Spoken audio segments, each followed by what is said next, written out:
Welcome to the Brilliantly Resilient podcast. What's your train wreck? Everyone has one. The question is, are you going to live there or are you just visiting? Let's check in with Mary, Fran, and Kristen to learn how to come through not broken, but brilliant.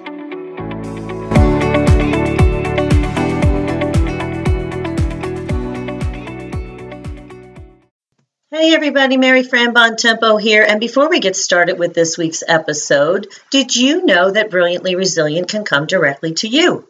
That's right, we have keynotes, programs, presentations, workshops, all available to companies, associations, conferences, and organizations, either virtually or live in person. So head on over to brilliantlyresilient.net at the speaking tab to find out more. And while you're there, you can also sign up for our weekly Brilliance Bit, which comes to you once a week directly to your inbox and has a bit of brilliance from this week's show and will keep you living in a brilliantly resilient mindset. Okay, let's get on with the show. Hey everybody, Mary, Fran, Bontempo here. I am one half of the Brilliantly Resilient duo along with my partner Kristen Smedley. And on this week's show, I'm going to give you a little bit more of just me.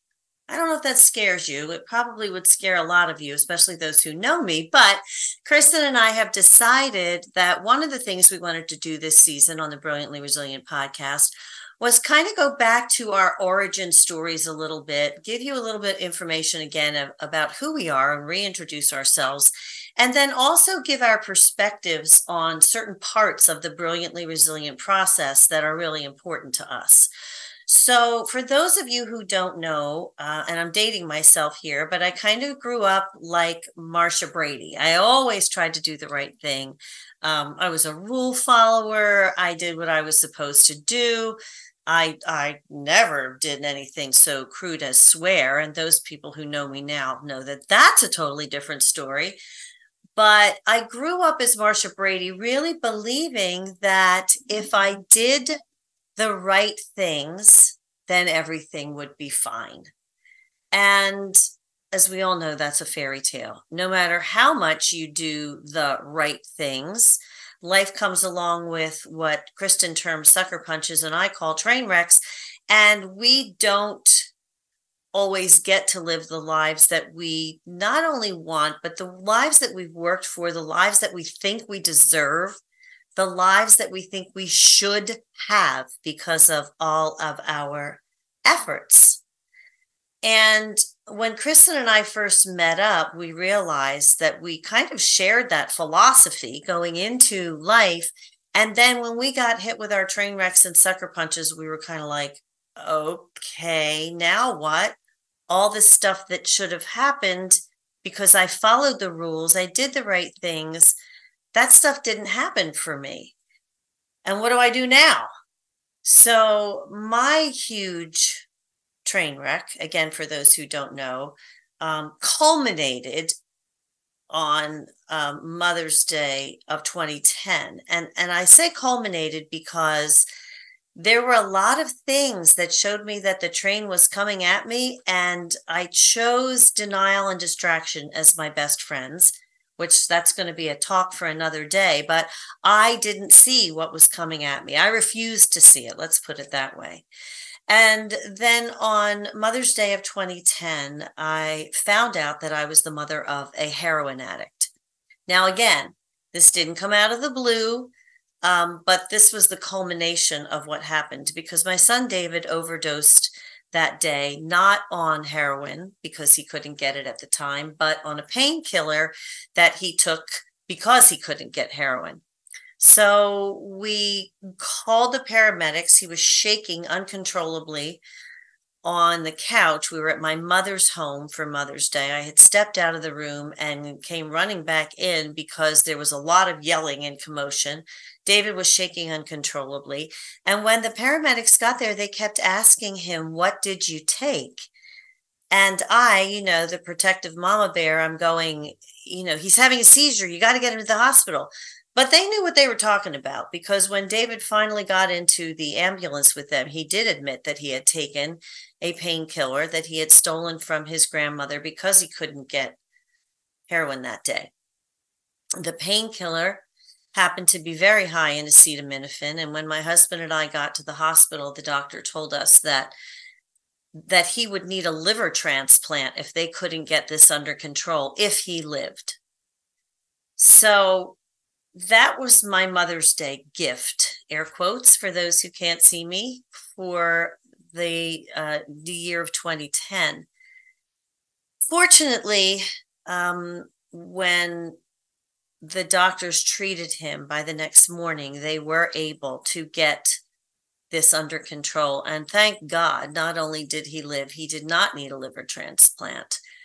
But that was the day that the world came crashing down around me. And all of my hopes and dreams and thoughts about what was supposed to be, what should be in my life, just kind of like poof, evaporated into, the tornado in The Wizard of Oz, disappeared, never to be seen again, or so I thought.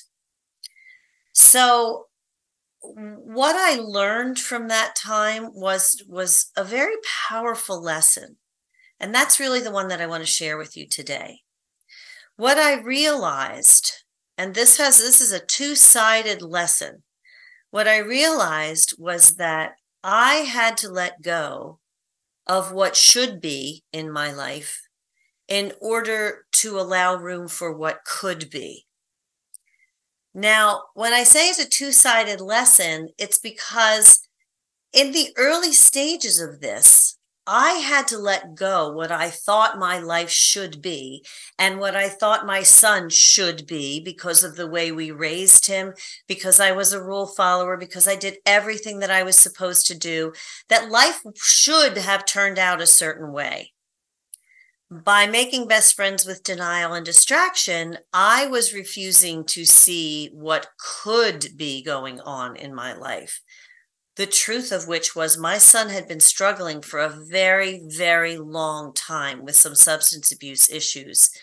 And I put the blinders on because it was too hard to see.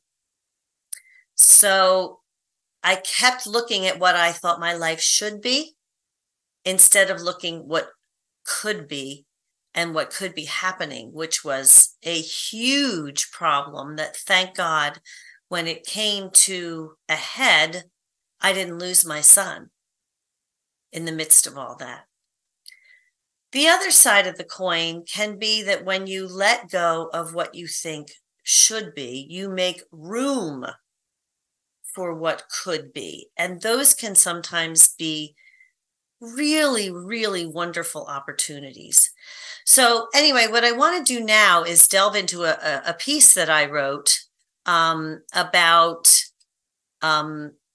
the options of what should be and letting go of what should be to make room for what could be. So, we hear all the time, be flexible, don't be married to outcomes, go with the flow, evolve with the problem. But, it's sound advice, and I've given that to people many times. But the question becomes, when you're hit with a sucker punch, how exactly do you do that? I mean, sure, be flexible and adapt with the situation. There's a very simple reason for our aversion to letting go. When we plan, we work the plan, we follow the rules, we do our best to reach a goal or live our lives a certain way. Our success at that event and endeavor is what should happen. It should happen. When you follow the rules, things should work out. But, how often does that actually happen? The attachment to the idea of what should be can keep us stuck, frustrated, angry. When things don't work out, we do everything that we were supposed to do.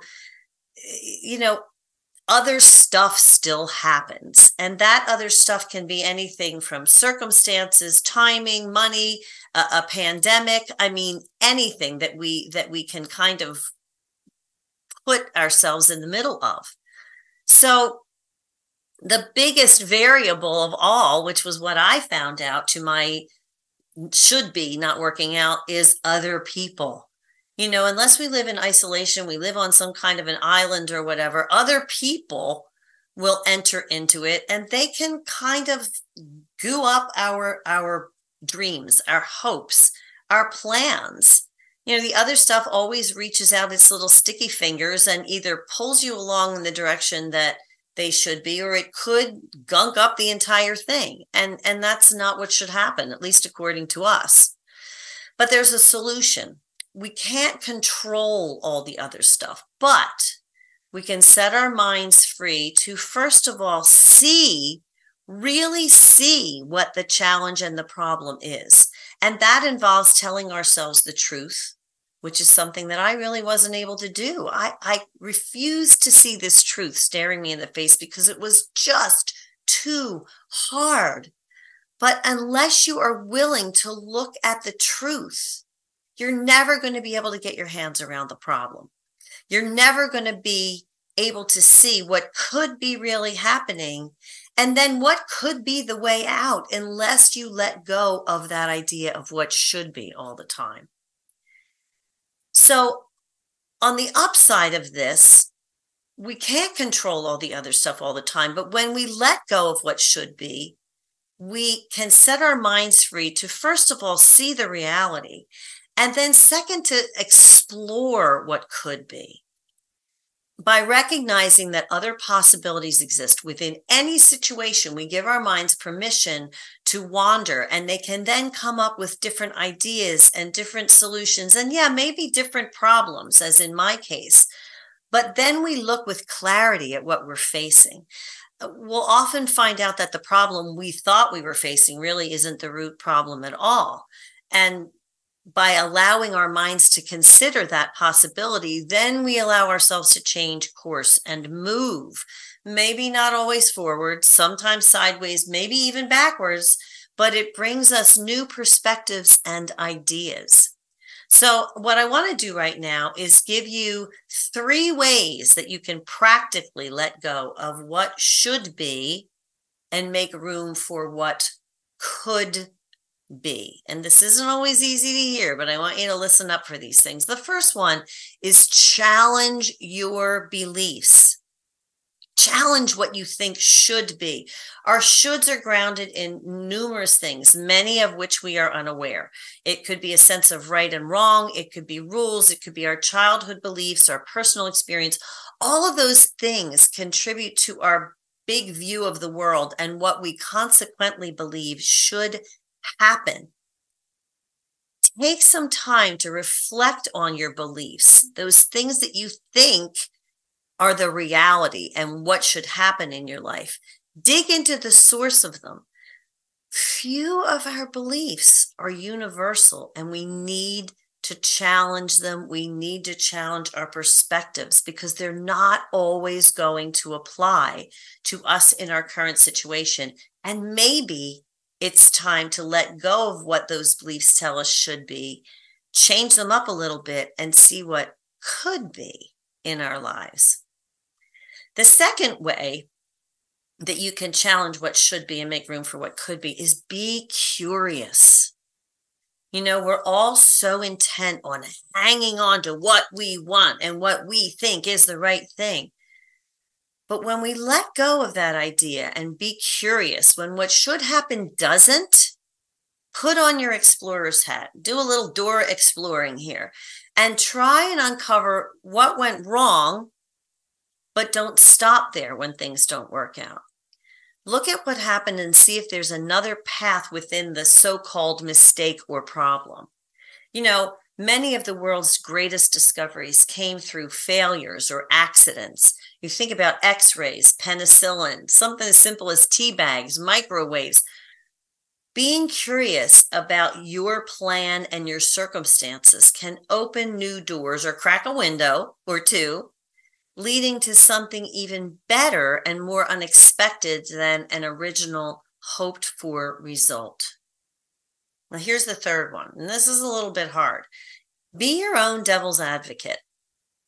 Dictionary.com defines a devil's advocate as a person who advocates an opposing or unpopular cause for the sake of argument, or, here's the key, to expose it to a thorough examination. So instead of fighting the possibility of a loss, make it a point to try and poke holes in your own plans and your own actions and your own beliefs. Now, let's just recognize that this is not giving free rein to that voice inside your head who says you can't do things and that you're going to fail. That's not what this is.